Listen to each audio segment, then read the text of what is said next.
बिस्मिल्लाहिर्रहमानिर्रहीम। अस्सलाम वालेकुम डियर स्टूडेंट्स। आज हम डॉन ऑफ मॉडर्न फिजिक्स का नेक्स्ट लेक्चर पढ़ने जा रहे हैं। आज हम क्या पढ़ेंगे? Black body radiation. इंशाल्लाह ब्लैक बॉडी रेडिएशन से रिलेटेड हम हर बेसिक पॉइंट, हर कम्प्लेक्स पॉइंट डिस्कस करेंगे। तो ब्लैक बॉडी दरअसल में है क्या, इसको हम डिटेल से पढ़ेंगे और ब्लैक बॉडी रेडिएशन को भी डिटेल से पढ़ेंगे। हर बेसिक पॉइंट, हर कम्प्लेक्स पॉइंट हम डिस्कस करेंगे। तो ब्लैक बॉडी रेडिएशन को हम क्या करेंगे, डिटेल से पढ़ेंगे। आपका हर कंफ्यूजन इंशाल्लाह क्या हो जाएगा, दूर हो जाएगा। तो काइंडली लेक्चर को एंड तक देखना।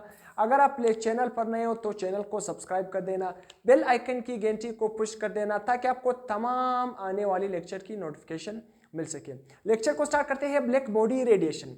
अब ब्लैक बॉडी रेडिएशन, अब आसान अल्फाज में ब्लैक बॉडी का मतलब क्या है? एक ब्लैक बॉडी है और एक ब्लैक बॉडी रेडिएशन है। ब्लैक बॉडी से पहले मैं आपको सिंपल बॉडी समझाता हूँ। ब्लैक सिंपल बॉडी का मतलब क्या है आसान अल्फाज में? सबसे पहले हम सिंपल बॉडी को पढ़ेंगे, फिर उसके बाद हम ब्लैक बॉडी को पढ़ेंगे। सिंपल बॉडी से मुराद क्या है? जिस तरह green body, white body, red body, सही है। मतलब ब्लैक का मतलब क्या है? ब्लैक। अब ब्लैक बॉडी दरअसल में हम किस चीज को कहते हैं फिजिक्स में ना, तो आज सबसे पहले ब्लैक बॉडी से पहले मैं आपको ऑर्डिनरी या सिंपल बॉडी पर ले आता हूं।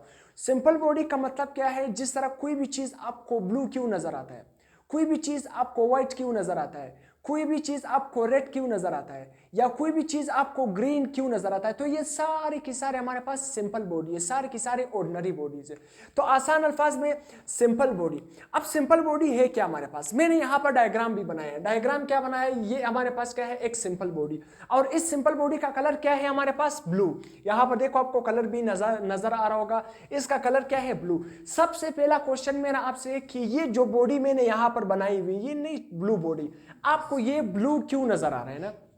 मतलब आपको ये ब्लू क्यों नजर आ रहा है? अब ये इस क्वेश्चन का जो आंसर है बहुत ही सिंपल है कि मैंने यहां पर जो बॉडी बनाई है ये आपको क्या है? ब्लू क्यों नजर आ रही है? ये इसी वजह से ब्लू नजर आ रही है। इस पर क्या है? लाइट पड़ रही है। क्या पड़ रही है? देखो ये इस पर क्या है? इस बॉडी पर क्या पड़ रही है? ये लाइट पड़ रही है। तो इस बॉडी पर क्या है? लाइट पड़ रही है और इस बॉडी से लाइट इमिट भी हो रही है। तो देखो इस बॉडी पर लाइट पड़ रही है और ये बॉडी कुछ लाइट को क्या कर रहा है? रिफ्लेक्ट भी कर रहा है। क्या कर रहा है? रिफ्लेक्ट कर रहा है। तो आसान अल्फाज में ये बॉडी हमें ब्लू इसी वजह से नजर आता है क्योंकि ये ब्लू लाइट को क्या कर रहा है? रिफ्लेक्ट कर रहा है। ब्लू लाइट को रिफ्लेक्ट कर रहा है, बाकी सारी लाइट को क्या कर रहा है? एब्जॉर्ब कर रहा है। तो ये हमें ब्लू क्यों नजर आ रहा है? इसी वजह से हमें ब्लू नजर आ रहा है। ये तमाम क्या है? कलर को, तमाम रेडिएशन को एब्जॉर्ब करती है, एक्सेप्ट हमारे साथ सिर्फ और सिर्फ ये ब्लू लाइट को क्या करता है? रिफ्लेक्ट करता है। तो जो कलर होता है वो उस लाइट को क्या करता है? रिफ्लेक्ट करता है। तो ये ब्लू इसी वजह से हमें नजर आ रहा है क्योंकि ये ब्लू लाइट को क्या कर रहा है? रिफ्लेक्ट कर रहा है, बाकी सारी लाइट को क्या कर रहा है? एब्जॉर्ब कर रहा है। तो ये जिंदगी में जो हमारी पूरी जिंदगी में या पूरे वर्ल्ड में ये जो चीजें हमें नजर आती है, ब्लू, उसी तरह व्हाइट, उसी तरह रेड, ये जो चीजें हमें नजर आती है, अगर मैं आपसे क्वेश्चन पूछूं ये जो व्हाइट बोर्ड है ना, ये आपको व्हाइट क्यों नजर आ रहा है? ये व्हाइट इसी वजह से नजर आ रहा है, इस पर पड़ने वाली रोशनी, मतलब इस पर जो रोशनी पड़ रही है, ये तमाम क्या है? रोशनी, मतलब तमाम लाइट को, इस पर जो भी रोशनी पड़ रही है, बाकी सारी रोशनी को ये क्या कर रहा है? एब्जॉर्ब कर रहा है, एक्सेप्ट सिर्फ और सिर्फ क्या है? व्हाइट लाइट को ये क्या कर रहा है? रिफ्लेक्ट कर रहा है। तो इसी वजह से ये जो व्हाइट बोर्ड है ये किस तरह नजर आ रहा है? व्हाइट नजर आ रहा है। तो यहां पर भी ये जो बॉडी ब्लू नजर आ रहा है इसी वजह से ब्लू नजर आ रहा है। ये बाकी सारी लाइट को एब्जॉर्ब कर रहा है, सिर्फ और सिर्फ हमारे पास ब्लू लाइट को ये क्या कर रहा है? रिफ्लेक्ट कर रहा है। तो ब्लू लाइट को रिफ्लेक्ट कर रहा है, इसी वजह से ये ब्लू नजर आ रहा है। तो आसान अल्फाज में सिंपल बॉडी क्या हो गया या ऑर्डिनरी बॉडी क्या हो गया?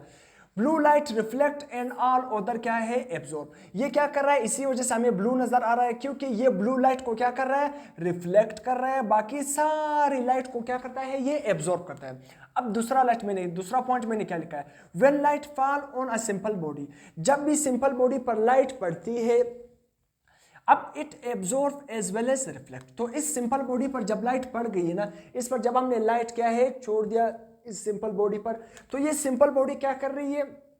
लाइट को एब्जॉर्ब भी कर रही है और साथ में साथ साथ लाइट को रिफ्लेक्ट भी कर रही है। क्योंकि ये ब्लू नजर आ रहा है, ये ब्लू लाइट को क्या कर रहा है, देखो ये ब्लू लाइट को क्या कर रहा है, ये जो लाइट यहां से रिफ्लेक्ट हो रहा है, ये कौन सा लाइट रिफ्लेक्ट हो रहा है, ब्लू।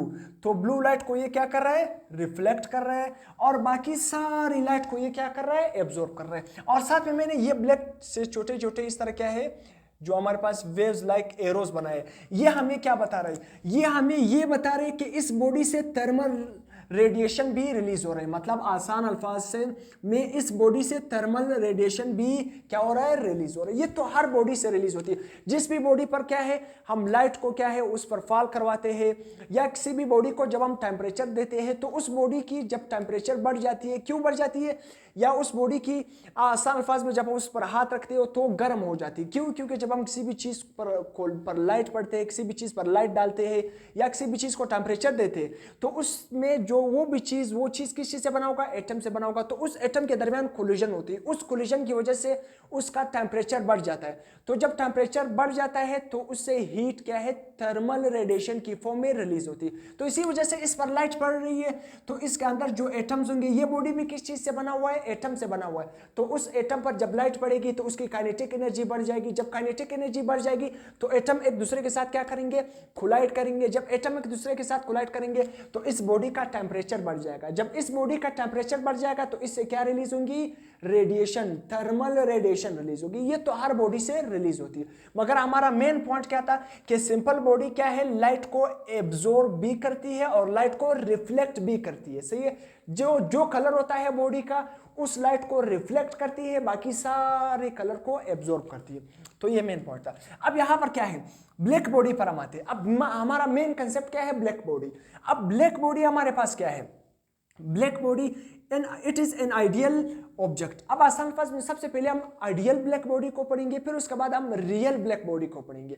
अब दरअसल में आइडियल का मतलब क्या है, जिधर भी लफ्ज आइडियल आ जाए, हाइपोथेटिकल आ जाए, तो उसका मतलब क्या है, ख्याली, फर्जी, हम सिर्फ उसको फर्ज कर रहे हैं। तो आसान अल्फाज में सबसे पहले हम क्या करेंगे, आइडियल को पढ़ेंगे। आइडियल का मतलब क्या है, जो सिर्फ हम तस्वुर में कर सकते हैं, इस रियल वर्ल्ड में वो एग्जिस्ट नहीं करता, मतलब वो दुनिया में क्या है, मौजूद नहीं है। आइडियल ब्लैक बॉडी ऐसा बॉडी है जो क्या है, रियल वर्ल्ड में मौजूद नहीं होता, रियल वर्ल्ड में एग्जिस्ट नहीं करता, सिर्फ उसको हम सोच सकते हैं।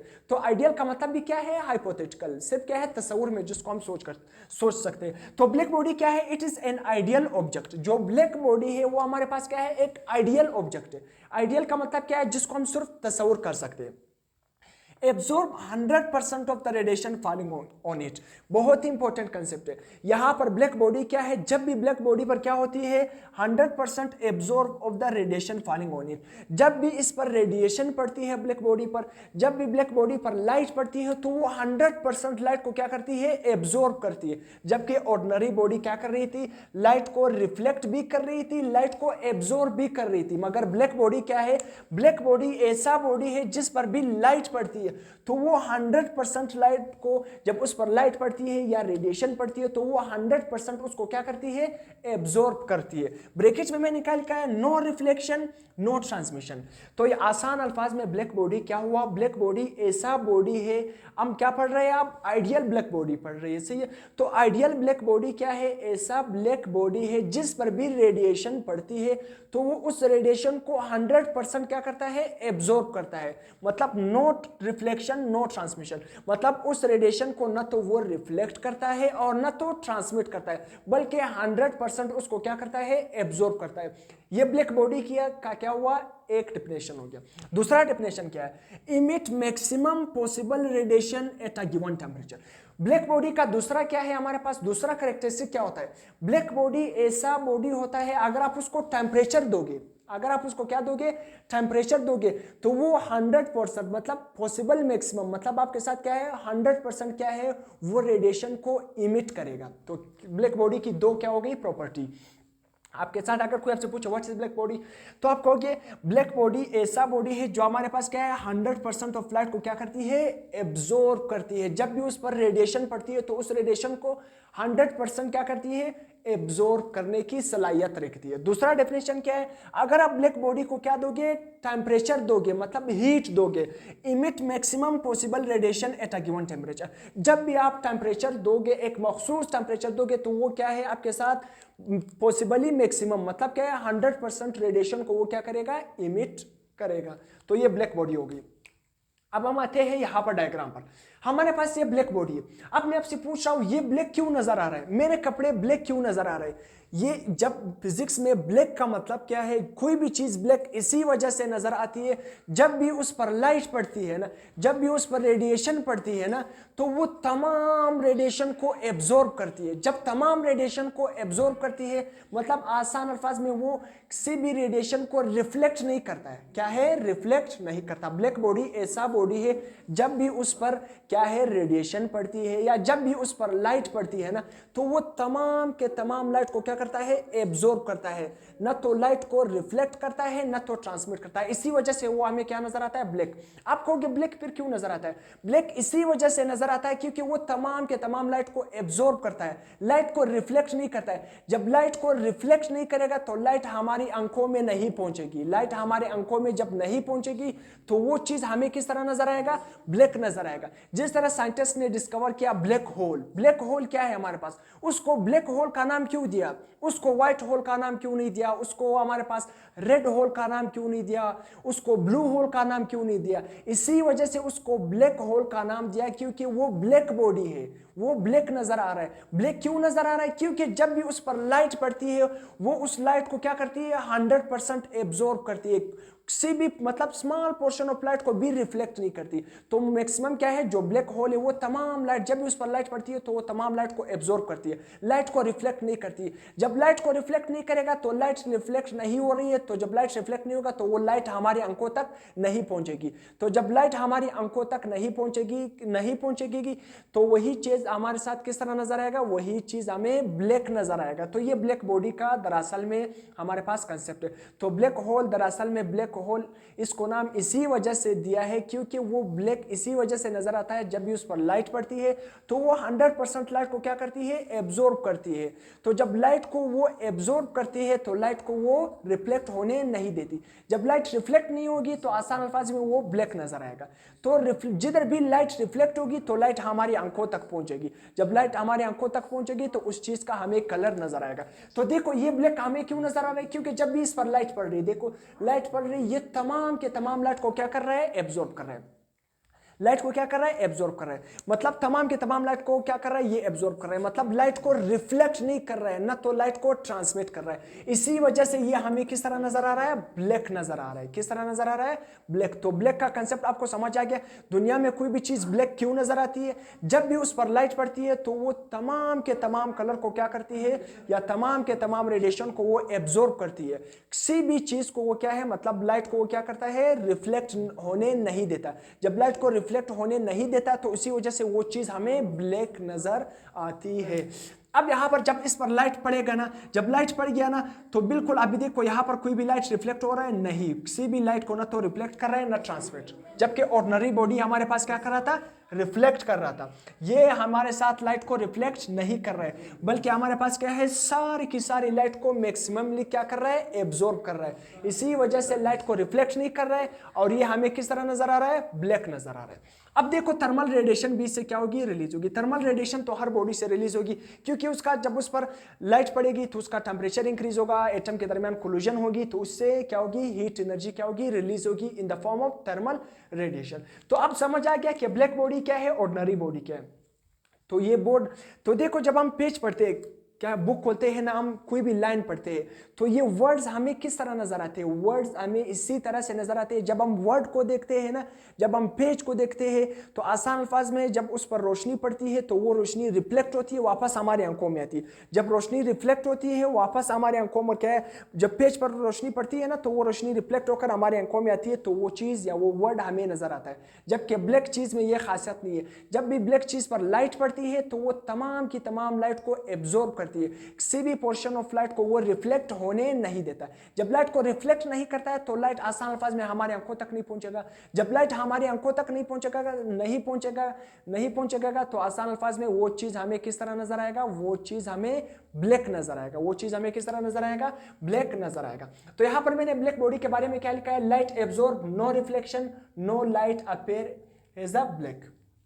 तो आसान अल्फाज में ये क्या है, ये लाइट अभी मैं ये पॉइंट में सही पढ़ता हूं ना, लाइट एब्जॉर्ब, ये जो ब्लैक बॉडी ये तमाम की तमाम लाइट को क्या करता है, एब्जॉर्ब करता है। नो रिफ्लेक्शन, ये लाइट को रिफ्लेक्ट नहीं कर रहा है, लाइट को रिफ्लेक्ट नहीं कर रहा था, तो नो रिफ्लेक्शन ऑफ लाइट, हमारे पास लाइट को रिफ्लेक्ट नहीं कर रहा है। जब लाइट को कोई भी चीज रिफ्लेक्ट नहीं होने देता, जब कोई भी चीज दुनिया में लाइट को रिफ्लेक्ट नहीं करता तो वो चीज हमें किस तरह नजर आता है, ब्लैक। तो ये दरअसल में हमें फिजिक्स समझाता है कि ब्लैक बॉडी है क्या।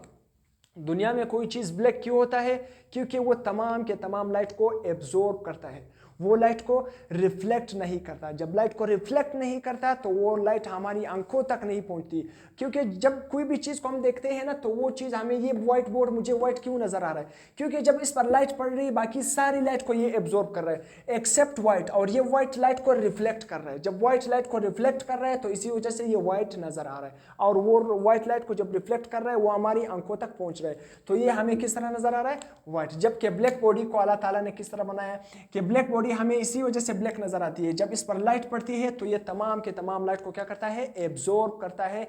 ये क्या है, लाइट को रिफ्लेक्ट नहीं होने देता, तो इसी वजह से ये ब्लैक नजर आता है। तो यहां पर हम पढ़ते हैं ना कि black body is perfect absorber plus perfect क्या है, इमिटर ऑफ द लाइट। जो ब्लैक बॉडी है ना, ब्लैक बॉडी हमारे पास क्या है, परफेक्ट एब्जॉर्बर भी है और परफेक्ट इमिटर भी है।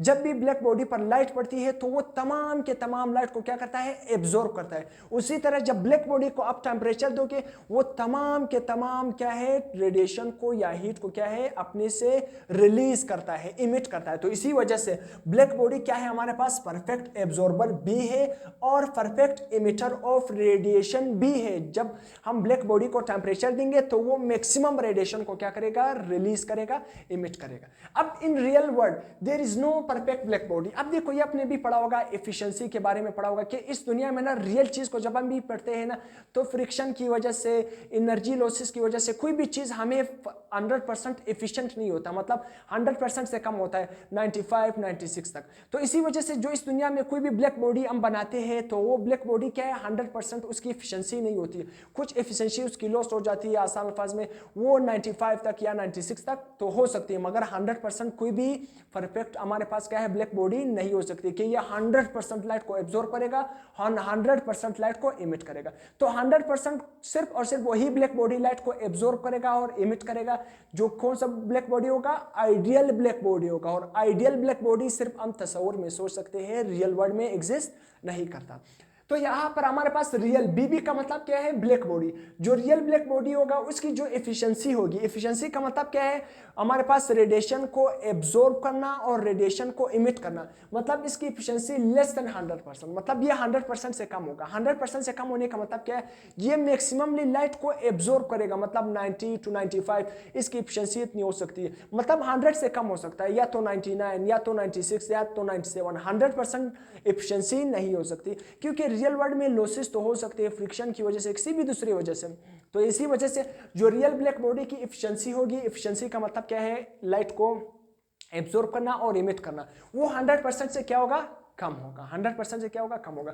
जबकि आइडियल ब्लैक बॉडी का जो एफिशिएंसी होगा वो 100% के बराबर होगा, मतलब वो 100% लाइट को एब्जॉर्ब करेगा और 100% लाइट को इमिट करने की सलाहियत रखता है। तो ये क्या है, सिर्फ हम ख्यालों में सोचते हैं कि आइडियल ब्लैक बॉडी इस तरह है, जबकि रियल में 100% नहीं होता। रियल में दुनिया में कोई भी चीज परफेक्ट नहीं होता। तो इसी वजह से ब्लैक बॉडी का सिर्फ कंसेप्ट समझाने के लिए हमने आइडियल कंसेप्ट भी डिस्कस किया। तो ब्लैक बॉडी को उम्मीद करता हूं आपको समझ आ गया। अब यहां पर नेचर ऑफ रेडिएशन डिफरेंट, जो ये ब्लैक बॉडी का जो रेडिएशन है ना, ये किस चीज पर डिपेंड करता है, आसान अल्फाज में टेंपरेचर पर डिपेंड करता है। किस चीज पर डिपेंड करता है, radiation of the black body किस चीज पर डिपेंड करता है, टेंपरेचर पर डिपेंड करता है। जब आप टेंपरेचर को बढ़ाते जाओगे तो उससे मैक्सिममली रेडिएशन क्या होती जाएंगी, इमिट होते जाएंगे। अब यहां पर इंडिपेंडेंट ऑन इट मटेरियल, अब आसान अल्फाज में जो ब्लैक बॉडी है ना, जो ब्लैक बॉडी की रेडिएशन है वो उसकी मटेरियल पर डिपेंड नहीं करती है कि ये किस चीज से बना हुआ है। तो ब्लैक बॉडी मटेरियल पर डिपेंड नहीं करती है, उसके जो ब्लैक बॉडी का जो रेडिएशन है वो सिर्फ और सिर्फ टेम्परेचर पर डिपेंड करता है। तो ब्लैक बॉडी रेडिएशन, अब आसान अल्फाज में हमने तो पढ़ा कि ब्लैक बॉडी क्या है, सिंपल बॉडी क्या है या ऑर्डिनरी बॉडी। उसी तरह अब हम पढ़ते हैं black body radiation. Black body radiation है क्या? तो black body radiation is the electromagnetic radiation. जो ब्लैक बॉडी रेडिएशन है ये आसान अल्फाज में हमारे पास क्या है, इलेक्ट्रोमैग्नेटिक रेडिएशन होती है, emitted by a black body due to its temperature. जब भी हम ब्लैक बॉडी को टेम्परेचर देते हैं, ब्लैक बॉडी को गर्म करते हैं, तो उससे जो रेडिएशन रिलीज होती है उसको हम क्या नाम देंगे, ब्लैक बॉडी रेडिएशन। बहुत ही सिंपल, ब्लैक बॉडी को जब हम टेम्परेचर देते हैं तो ब्लैक बॉडी से क्या रिलीज होती है, ब्लैक बॉडी से रेडिएशन रिलीज होती है। तो आसान अल्फाज में जो ब्लैक बॉडी से रेडिएशन रिलीज होती है उसको हम क्या नाम देंगे, ब्लैक बॉडी रेडिएशन। तो यहां पर भी मैंने यही लिखा हुआ है कि black body radiation is the electromagnetic radiation emitted by a black body. जो ब्लैक बॉडी खारिज करता है due to its temperature, temperature की वजह से। जब हम ब्लैक बॉडी को टेम्परेचर देंगे तो उससे जो रेडिएशन रिलीज होंगी उस रेडिएशन को हम नाम देंगे ब्लैक बॉडी रेडिएशन। अब इसके बाद क्या है, एग्जाम्पल। ब्लैक बॉडी का हम एग्जाम्पल भी डिस्कस करते हैं। अब आसान अल्फाज में लेट्स सपोज मैंने जो एग्जाम्पल लिखा हुआ है बहुत ही सिंपल एग्जाम्पल है। A small hole in a cavity behave like a nearly perfect black body. अब एक कैविटी है, एक सुराख है, या किधर भी आपने एक छोटा सा सुराख बना लिया। देखो यहाँ पर, देखो यहाँ पर मैंने छोटा सा एक कैविटी, एक सुराख बना लिया।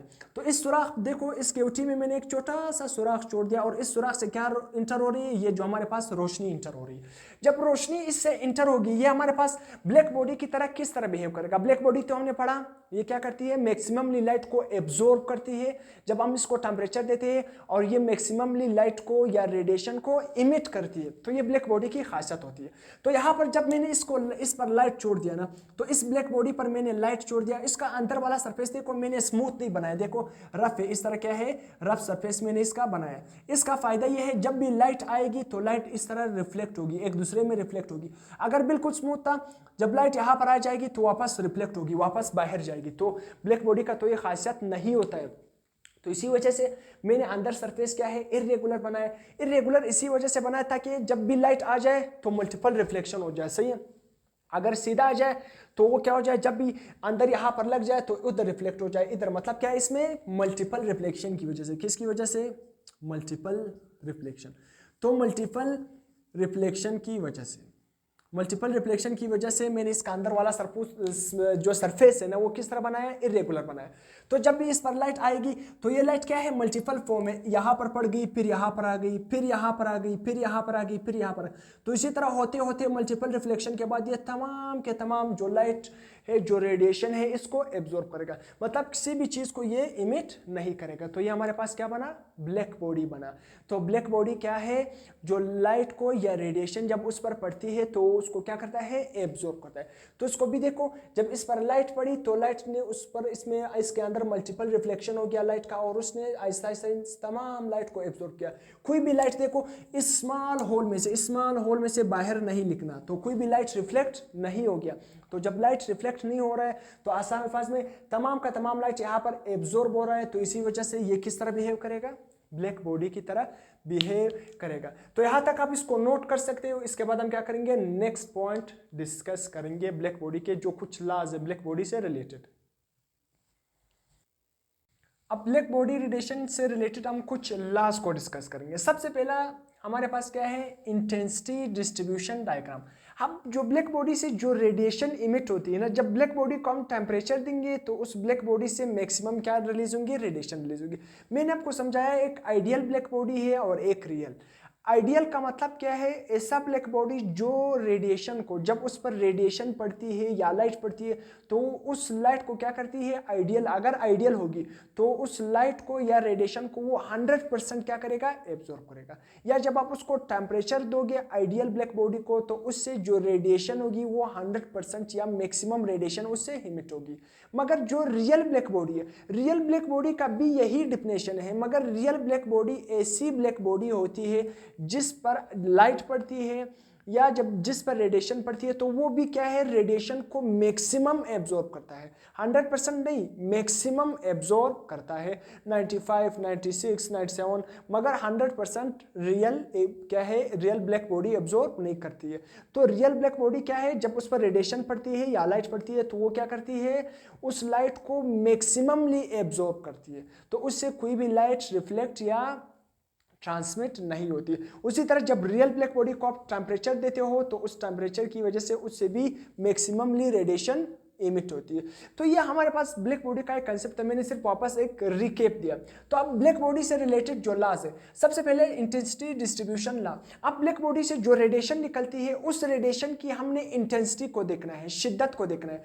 तो इसको किसने देखा, किस साइंटिस्ट ने ऑब्जर्व किया, आसान अल्फाज में इसको ल्यूमर और प्रिंगशम साइंटिस्ट ने ऑब्जर्व किया। उसने एक अपरेटस बनाया। अपरेटस क्या बनाया, हमारे पास एक फर्नेंस हमारे पास क्या है, ब्लैक बॉडी, तो आपने लिखना है BB, ब्लैक बॉडी। तो फर्नेंस की तरह हमारे पास एक ब्लैक बॉडी है, ये हमारे पास क्या है, ब्लैक बॉडी।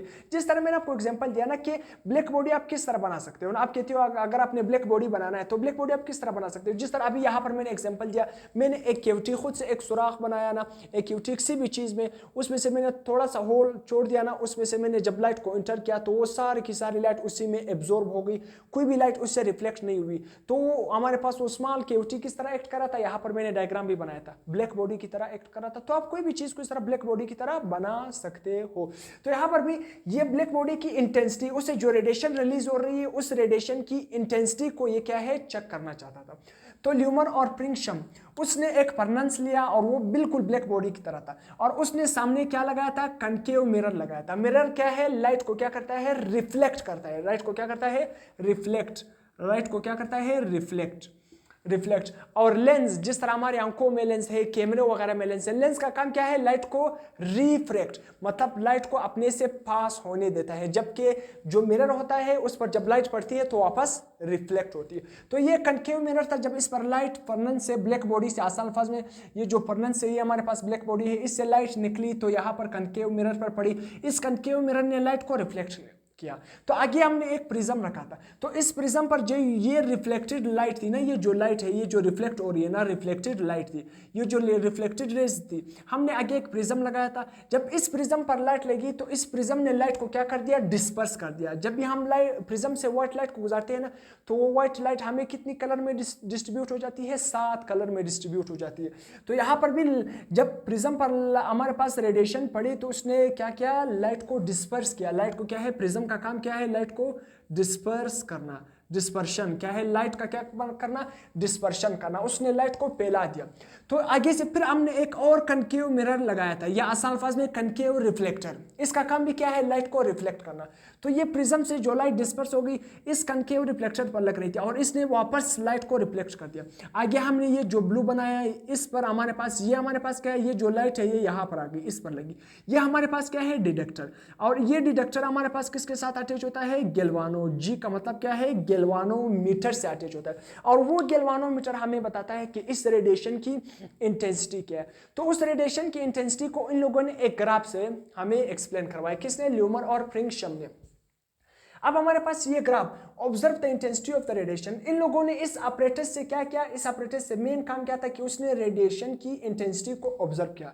और जब उसने रेडिएशन की इंटेंसिटी को ऑब्जर्व किया तो उसने हमें एक ग्राफ से बताया। और ये ग्राफ के एक्स एक्सिस पर हमारे पास लैम्डा है, वेवलेंथ है, और वाई एक्सिस पर हमारे पास क्या है, इंटेंसिटी है। और ये हमारे पास क्या है, हम टेम्परेचर, इस एक ही ग्राफ में हम 3 पैरामीटर को डिस्कस करेंगे, पहले 2 को डिस्कस करेंगे, फिर 3 को एक ग्राफ से डिस्कस करेंगे, मतलब वेवलेंथ, टेम्परेचर, इंटेंसिटी। तो 3 पैरामीटर को इस ग्राफ से हम डिस्कस करेंगे। सबसे पहले हम देखते हैं यहाँ पर ये ग्राफ हमें क्या समझाता है। देखो ये 0 1 2 3 हमारे पास वेवलेंथ इस तरफ बढ़ रही है, और ये क्या है, इंटेंसिटी। इंटेंसिटी भी क्या है, 0 से इस तरह क्या है, आहिस्ता आहिस्ता बढ़ रही है, मैक्सिमम की तरफ जा रही है। तो ये ग्राफ हमें क्या बताता है, सबसे पहले हम क्या पढ़ते हैं, किसका रिलेशन पढ़ते हैं, टेम्परेचर का और वेवलेंथ का। पहले हम 2 पैरामीटर का रिलेशन पढ़ते हैं, बाद में हम 3 पैरामीटर का रिलेशन पढ़ेंगे इस ग्राफ से। तो पहले हम क्या पढ़ेंगे, वेवलेंथ और टेम्परेचर का आपस में क्या रिलेशन है। तो देखना, देखो ये हमारे पास कितने ग्राफ है, ये एक चौथा ग्राफ है, देखो ये वाला ग्राफ, ये ग्राफ है, फिर इसके बाद ये दूसरा ग्राफ है, इस तरह जा रहा है, फिर ये तीसरा ग्राफ है, उसी तरह ये चौथा ग्राफ है। तो ये जो पहला ग्राफ है, ये वाला ग्राफ नहीं, ये जो यहाँ पर ये वाला ग्राफ, ये जो पहला ग्राफ, ये ग्राफ हमारे पास क्या है 100 केल्विन पर है।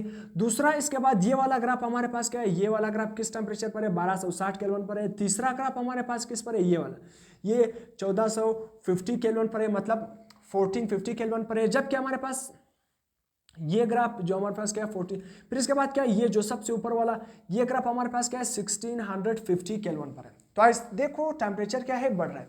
तो आसान अल्फाज में देखो, जब हम वेवलेंथ को कम कर रहे हैं, देखो वेवलेंथ, जब हम वेवलेंथ को कम कर रहे हैं ना, वेवलेंथ हमारे पास कम हो रही है ना, तो टेम्परेचर क्या हो रहा है बढ़ रहा है। जब हम टेम्परेचर को बढ़ा रहे हैं ना, टेम्परेचर को क्या कर रहे हैं बढ़ा रहे हैं, तो हमारे पास आसान अल्फाज में वेवलेंथ क्या हो रही है कम हो रही है। वेवलेंथ क्या हो रही है कम हो रही है। जब भी आप वेवलेंथ को कम करोगे, या आसान अल्फाज में जब आप टेम्परेचर को बढ़ाते जाओगे, तो टेम्परेचर देखो टेम्परेचर बढ़ रहा है आपके साथ, ग्राफ भी किस तरफ जा रहा है ऊपर की तरफ जा रहा है। देखो ग्राफ किस तरफ जा रहा है ऊपर की तरफ जा रहा है। तो जब आप टेम्परेचर को बढ़ाते जाओगे तो आसान अल्फाज में वेवलेंथ क्या हो रहा है कम हो रहा है। देखो यहाँ पर इस टाइम पर हमारे पास क्या है वेवलेंथ क्या है 6, तो जब मैं टेम्परेचर को बढ़ा रहा हूँ, टेम्परेचर को बढ़ा रहा हूँ ना, तो वेवलेंथ भी ऊपर की तरफ जा रहा है। वेवलेंथ क्या है ऊपर की तरफ जा रहा है, आसान अल्फाज में इंटेंसिटी बढ़ रही है। तो जब मैं टेम्परेचर को बढ़ा रहा हूं, टेम्परेचर को मैं क्या कर रहा हूं बढ़ा रहा हूं, तो वेवलेंथ क्या हो रहा है कम हो रहा है। आपको नजर भी आ रहा है टेम्परेचर के बढ़ने से, देखो टेम्परेचर के बढ़ने से हमारे पास क्या है, टेम्परेचर के बढ़ने से वेवलेंथ क्या हो रहा है कम हो रहा है। तो देखो यहाँ पर 6 से 9, उसी तरह हमारे पास क्या है ये 9, यहाँ पर क्या है 10 से 10 9 8, तो वेवलेंथ क्या हो रही है कम हो रही है, और टेम्परेचर क्या हो रहा है बढ़ रहा है। तो ये ग्राफ हमें क्या बताता है कि टेम्परेचर का और वेवलेंथ का कौन सा रिलेशन है, इनवर्स रिलेशन है। आसान अल्फाज में जब हम टेम्परेचर को बढ़ाते जाएंगे तो वेवलेंथ कम होता जाएगा, टेम्परेचर को कम करते जाएंगे तो वेवलेंथ बढ़ता जाएगा। वापस रिवर्स में आते जाओगे, टेम्परेचर देखो कम करते जाओगे, पहले क्या है 16, फिर क्या है 40, फिर 1260, फिर 1000 केल्विन। तो टेम्परेचर को आप कम करते जाओगे तो आसान अल्फाज में वेवलेंथ क्या होता जाएगा बढ़ता जाएगा। टेम्परेचर कम होता जाएगा, वेवलेंथ बढ़ता जाएगा। इसके बाद मैंने लिखा है lambda max is inversely proportional to temperature. वही कंसेप्ट लिखा है मैंने कि वेवलेंथ का टेम्परेचर के साथ इनवर्स रिलेशन है, मगर मैंने लिखा है लैम्डा मैक्स मतलब मैक्सिमम वेवलेंथ। अब ये कंसेप्ट मैं आपको समझाता हूं। ये कंसेप्ट हमें क्या बता रहे, देखो जो पहला ग्राफ है, ये जो नीचे सबसे नीचे वाला ग्राफ है, ये जिसके अंदर ये छोटा सा एरिया आ रहा है, तो ये ग्राफ इस पॉइंट पर स्थित, देखो इस पॉइंट पर इसकी जो इंटेंसिटी है वो सबसे ज्यादा मैक्सिमम है। देखो इस वेवलेंथ पर, कितनी वेवलेंथ पर 4 वेवलेंथ पर। अगर आप इस ग्राफ के नीचे आओगे या इस ग्राफ के मतलब लेफ्ट साइड पर या राइट साइड पर, दोनों साइड पर जाओगे तो आपके साथ इंटेंसिटी क्या होती जाएगी कम होती जाएगी। तो ये वो पॉइंट है, मतलब इस पॉइंट पर हमारे पास क्या है इंटेंसिटी मैक्सिमम आ रही है।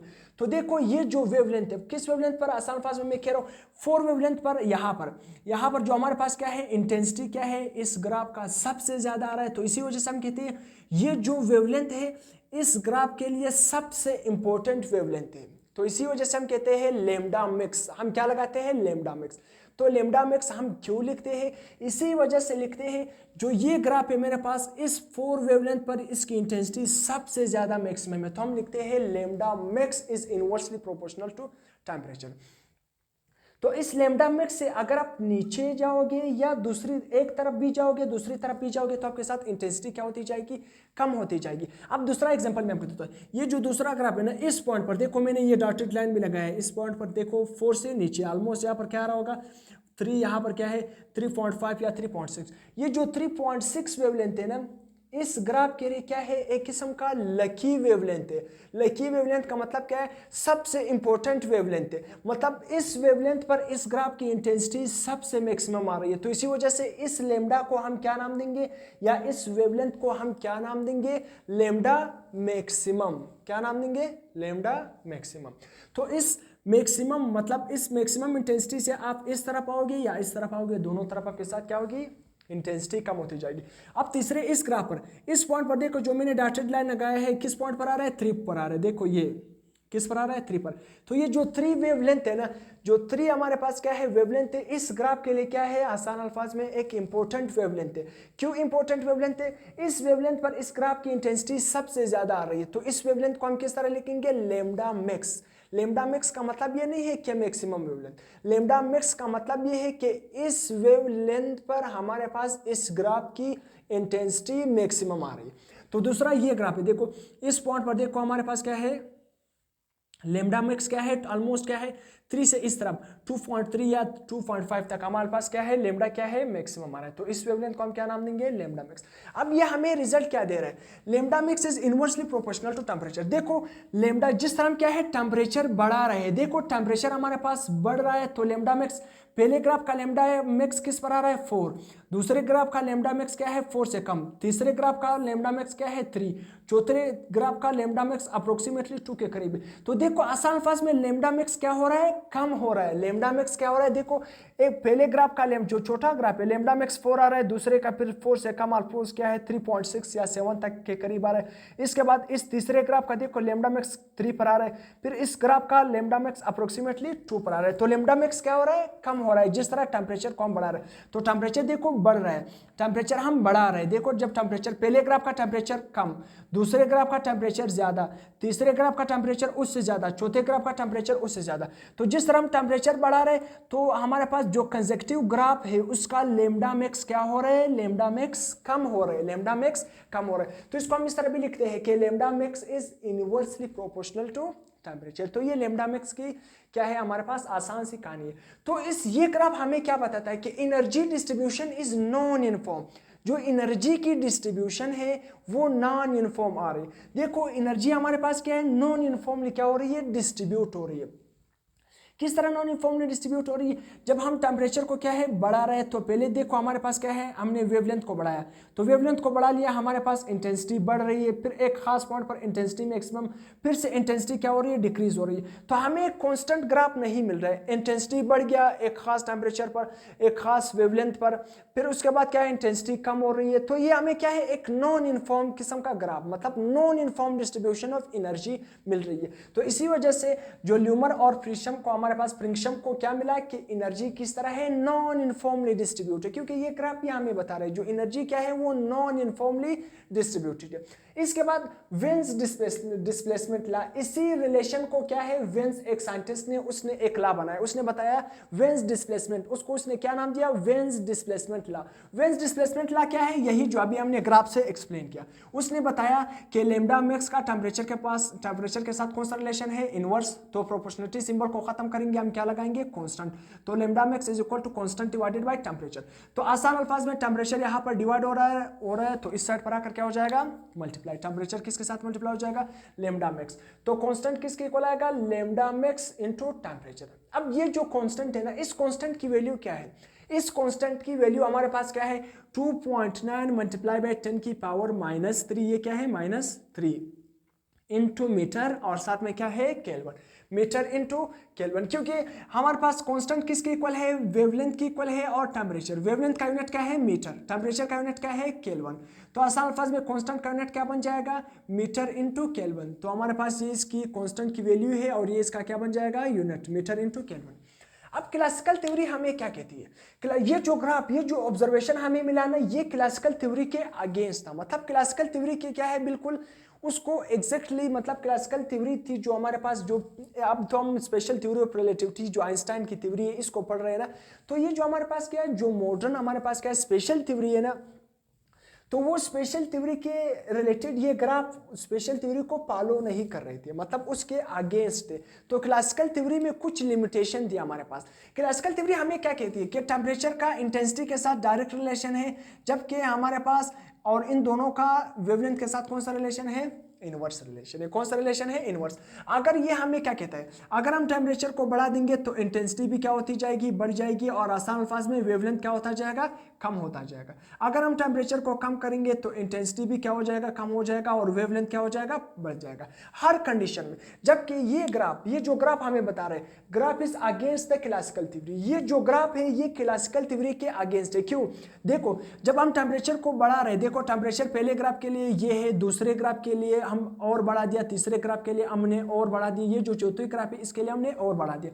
तो टेम्परेचर हम बढ़ा रहे तो आसान अल्फाज में ग्राफ की इंटेंसिटी भी बढ़ रही है। देखो पहले ग्राफ की इंटेंसिटी इस पॉइंट पर आ रही है, दूसरे ग्राफ की इस पॉइंट पर आ रही है, तीसरे ग्राफ की इस पॉइंट पर आ रही है, चौथे ग्राफ की सबसे ज्यादा है। तो ये क्या है, जो इंटेंसिटी है ना, आसान अल्फाज में टेम्परेचर हम बढ़ा रहे हैं, इंटेंसिटी भी क्या हो रही है, बढ़ रही है। मगर देखो एक खास पॉइंट तक इंटेंसिटी बढ़ रही है, एक खास पॉइंट तक इंटेंसिटी बढ़ रही है। अब अगर आप इसके पॉइंट के बिहाइंड, मतलब और टेम्परेचर इंक्रीज करोगे इंटेंसिटी नहीं बढ़ेगी। देखो बल्कि इस पॉइंट के नीचे देखो इंटेंसिटी क्या हो रही है, कम हो रही है। इंटेंसिटी क्या हो रही है, कम हो रही है। तो ये हमें क्या समझा रहे हैं, ये जो हमारे पास क्लासिकल थ्योरी ने तो हमें एक पॉइंट बताया, क्या पॉइंट बताया, टेम्परेचर बढ़ाओगे इंटेंसिटी बढ़ जाएगी और वेवलेंथ क्या हो जाएगी, कम। तो ठीक है, वेवलेंथ तो कम हो रही है ना, टेम्परेचर हम बढ़ा रहे हैं। देखो पहले ग्राफ का कम था, दूसरे ग्राफ का हमने और बढ़ाया तो ग्राफ और ऊपर गया, तीसरे ग्राफ का जो हमारे पास क्या है और ऊपर गया, चौथा ग्राफ और ऊपर गया। तो इंटेंसिटी तो बढ़ रही है, वेवलेंथ क्या है, कम हो रहा है। मगर हमारे पास क्या है, एक खास पॉइंट तक, एक खास पॉइंट तक ये डिस्ट्रीब्यूशन, ये लॉ फॉलो हो रहा है, मगर उसके बाद ये लॉ फॉलो नहीं हो रहा है। उसके बाद इंटेंसिटी नहीं बढ़ रही है। इस पॉइंट के बाद, इस पॉइंट के बाद, इस पॉइंट के बाद इंटेंसिटी नहीं बढ़ रही है। अगर आप टेम्परेचर को ज्यादा भी करोगे तो इंटेंसिटी क्या हो रही है, कम हो रही है। इंटेंसिटी क्या हो रही है, कम हो रही है। तो यहाँ पर फिर से क्लासिकल थ्योरी क्या हो गई, फेल हो गई। क्लासिकल थ्योरी क्या हो गई, फेल हो गई। तो क्लासिकल थ्योरी फेल हो गई। तो डेली लाइफ में भी ये जो हमारे पास क्या है, क्लासिकल थ्योरी एप्लीकेबल नहीं है। डेली लाइफ में भी क्या है, इम्पॉसिबल है क्लासिकल थ्योरी। क्योंकि आपके बुक में बहुत सारे एग्जांपल दिए। हमारे पास एक इस्त्री है, एक इलेक्ट्रिक ओवन है, हमारे पास क्या है, घर में बहुत सारे रेफ्रिजरेटर वगैरह सारी चीजें है ना।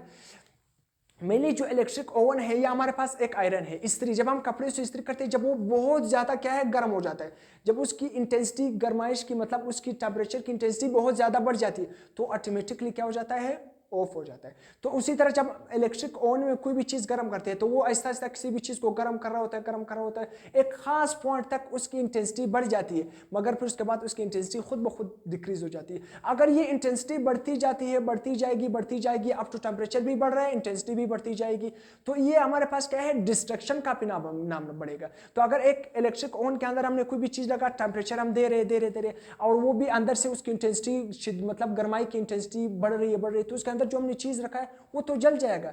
तो वो क्या है, जल जाएगा। तो ये भी उसी तरह अगर एक इस्त्री है, उसको हम क्या है, उसको हमने लगाया हुआ है और वो क्या है, इस्त्री क्या है, स्टार्ट है, तो वो उसके अगर टेम्परेचर बढ़ रहा है तो वो एक खास पॉइंट तक उसका टेम्परेचर क्या होता है, इंक्रीज होता है। खास पॉइंट तक जब टेम्परेचर की इंटेंसिटी इंक्रीज हो जाती है तो फिर उसके बाद वापस डिक्रीज हो जाती है। तो ये क्या है, ये नहीं है कि आप टेम्परेचर बढ़ाते जाओगे इंटेंसिटी बढ़ाते जाओगे, टेम्परेचर जितना बढ़ाते जाओगे इंटेंसिटी नहीं, टेम्परेचर बढ़ाते जाओगे इंटेंसिटी बढ़ती जाएगी, मगर एक खास पॉइंट तक इंटेंसिटी बढ़ेगी। फिर उसके बाद अगर आप टेम्परेचर को बढ़ा दोगे भी तो इंटेंसिटी कम क्या हो जाएगी, इंटेंसिटी बढ़ेगी नहीं, बल्कि इंटेंसिटी क्या होती जाएगी, कम होती जाएगी। तो ये डेली लाइफ में भी एप्लीकेबल नहीं है।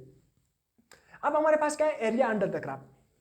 फिर से आसान कंसेप्ट, ये जो हमारे पास ग्राफ आ गए ना, ये जो ग्राफ है, देखो इस ग्राफ के अंदर ये अंडर ये जो एरिया है, या ये ग्राफ के जो अंडर एरिया है, या ये ग्राफ है इसके अंदर अंडर ये जो एरिया है ना, ग्राफ के अंडर जो एरिया है, अगर आपने वो फाइंड करना है तो आसान अल्फाज में हमारे पास फार्मूला क्या है, चेंज इन एनर्जी। क्यू का मतलब क्या है, एनर्जी, चार्ज नहीं, energy, energy divided by time into area. तो आसान अल्फाज में अगर आपने एरिया अंडर द ग्राफ आपने फाइंड करना है तो आप किस तरह फाइंड करोगे, एनर्जी इमिटेड या radiation emitted per unit time, या आप कह सकते हो per second and unit area.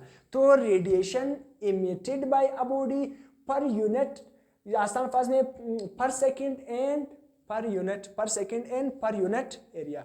तो जब भी किसी भी बॉडी से आपने क्या मतलब, इस ग्राफ के अंदर जो ग्राफ का अंडर वाला जो ये क्या है, जो ग्राफ के नीचे वाला एरिया आ रहा है, मतलब एरिया अंडर द ग्राफ, अगर आपने फाइंड करना है किसी भी मतलब आसान अल्फाज में, ये जो डिफरेंट ग्राफ है ना डिफरेंट टेम्परेचर पर, तो अगर आपने इन डिफरेंट ग्राफ के अंडर एरिया फाइंड करना है तो फार्मूला क्या है, रेडिएशन इमिटेड। तो नीचे क्या है, रेडिएशन इमिटेड पर second and per unit area. तो आसान अल्फाज में एनर्जी का यूनिट क्या है, जॉल, और टाइम का यूनिट क्या है, सेकेंड, एरिया का यूनिट क्या है, मीटर स्क्वायर। तो आसान अल्फाज में जॉल डिवाइडेड बाय सेकेंड किसके इक्वल होते हैं, जॉल डिवाइडेड बाय सेकेंड हमारे पास किसके इक्वल होते हैं, वाट के बराबर होते हैं। ये किसके बराबर होते हैं, वाट के बराबर होते हैं। और मीटर स्क्वायर को जब ऊपर ले जाओगे तो ये क्या बन जाएगा, मीटर पर स्क्वायर। तो मीटर पर स्क्वायर, तो वाट इंटू मीटर की पावर -2। तो आसान अल्फाज में एनर्जी का जो हमारे पास एनर्जी, रेडिएटेड एनर्जी का हमारे पास जो यूनिट आ गया, रेडिएटेड एनर्जी का जो यूनिट आ गया वो क्या गया, वाट इंटू मीटर की पावर -2। अब देखना, जो स्टीफन बोल्ट्जमैन लॉ है, स्टीफन बोल्ट्जमैन लॉ हमें यही चीज के बारे में बताती है, मगर वो क्या है, हमें ये बताती है अगर आपने एरिया अंडर द ग्राफ क्या है कैलकुलेट करना है तो आसान से कैलकुलेट करो। एक आसान सी लॉ दिया, उसने बोला ये जो आप energy divided by time into area, अगर आप ये इससे कैलकुलेट कर रहे हैं, उसने कहा आप एक आसान लॉ से कैलकुलेट करो। उसने एक लॉ बताया, Stefan Boltzmann law. Stefan Boltzmann law ये हमें क्या कहती है, स्टीफन बोल्ट्जमैन लॉ ये हमें ये कहती है कि energy is directly proportional to the fourth power of temperature. मतलब एनर्जी का फोर्थ पावर ऑफ टेम्परेचर के साथ कौन सा रिलेशन है, डायरेक्ट रिलेशन है। Energy is directly proportional to the fourth power of temperature. तो अगर आप इस प्रोपोर्शनलिटी सिंबल को खत्म करोगे, एक कांस्टेंट लगाओगे, और वो कांस्टेंट हमारे पास क्या है, सिग्मा, और इस सिग्मा की वैल्यू हमारे पास क्या है 5.67 मल्टीप्लाई बाई 10 की पावर -8, और इसका यूनिट हमारे पास क्या है, हमारे पास वाट मीटर पर सेकेंड, सही है, पर सेकेंड स्क्वायर इंटू केल्विन की पावर -4। तो आसान अल्फाज में मैं यहाँ से इसका यूनिट भी फाइंड कर सकता हूँ। ये क्या है, जो सिग्मा है ये कांस्टेंट है, इसको आप अकेले रहने दो। एनर्जी टाइम यहाँ पर डिवाइड और मल्टीप्लाई हो रहा है, इस साइड पर आकर क्या हो जाएगा, डिवाइड, तो इज इक्वल टू कांस्टेंट। तो एनर्जी, जो एनर्जी रेडिएटेड है उसका यूनिट हमने यहाँ पर फाइंड किया है। क्या है, एनर्जी रेडिएटेड का यूनिट क्या है, जो एनर्जी रिलीज हो रही थी, इमिट हो रही थी, उसका यूनिट हमारे पास क्या है, वाट इंटू मीटर पर second square divided by temperature का यूनिट हमारे पास क्या है, टेम्परेचर का यूनिट हमारे पास क्या है, केल्विन। तो यहाँ याद रखना, ये जो टेम्परेचर अपने पुट करना है केल्विन में पुट करना है, यहाँ पर भी टेम्परेचर केल्विन में पुट करना है, यहाँ पर भी टेम्परेचर किस में पुट करना है, केल्विन में पुट करना है। तो ये बात आपने ज़हन में रखना है। तो नीचे क्या है, टेम्परेचर का यूनिट कौन सा है, केल्विन। तो केल्विन की पावर क्या है, 4, क्योंकि टी की पावर 4, तो केल्विन की पावर भी हम क्या लिखेंगे, 4। तो ये किसका बना, सिग्मा या इस कांस्टेंट का यूनिट बना। तो के को आप ऊपर ले जाओगे तो यूनिट क्या बन जाएगा, वाट इंटू मीटर की पावर -2 इंटू के क्या पावर -4। तो इसका क्या बना, यूनिट बना। वहां पर मैंने भी यही लिखा है, वाट इंटू मीटर की पावर -2 केल्विन की पावर -4। तो यहां तक हमने ब्लैक बॉडी रेडिएशन से हमने क्या कर लिया, लॉस को भी क्या कर लिया, डिस्कस कर लिया। अब आने वाले लेक्चर में हम क्या डिस्कस करेंगे, प्लंक्स क्वांटम थ्योरी। प्लंक्स क्वांटम, मैक्स प्लंक्स की हम क्या करेंगे, उसकी थ्योरी को हम क्या करेंगे, डिस्कस करेंगे। टिल देन अल्लाह हाफिज़। अगर आपको लेक्चर पसंद आ गया तो करनी लेक्चर को आपने लाइक कर देना है, कमेंट कर देना है, दोस्तों के साथ शेयर कर देना है। टिल देन अल्लाह हाफिज़।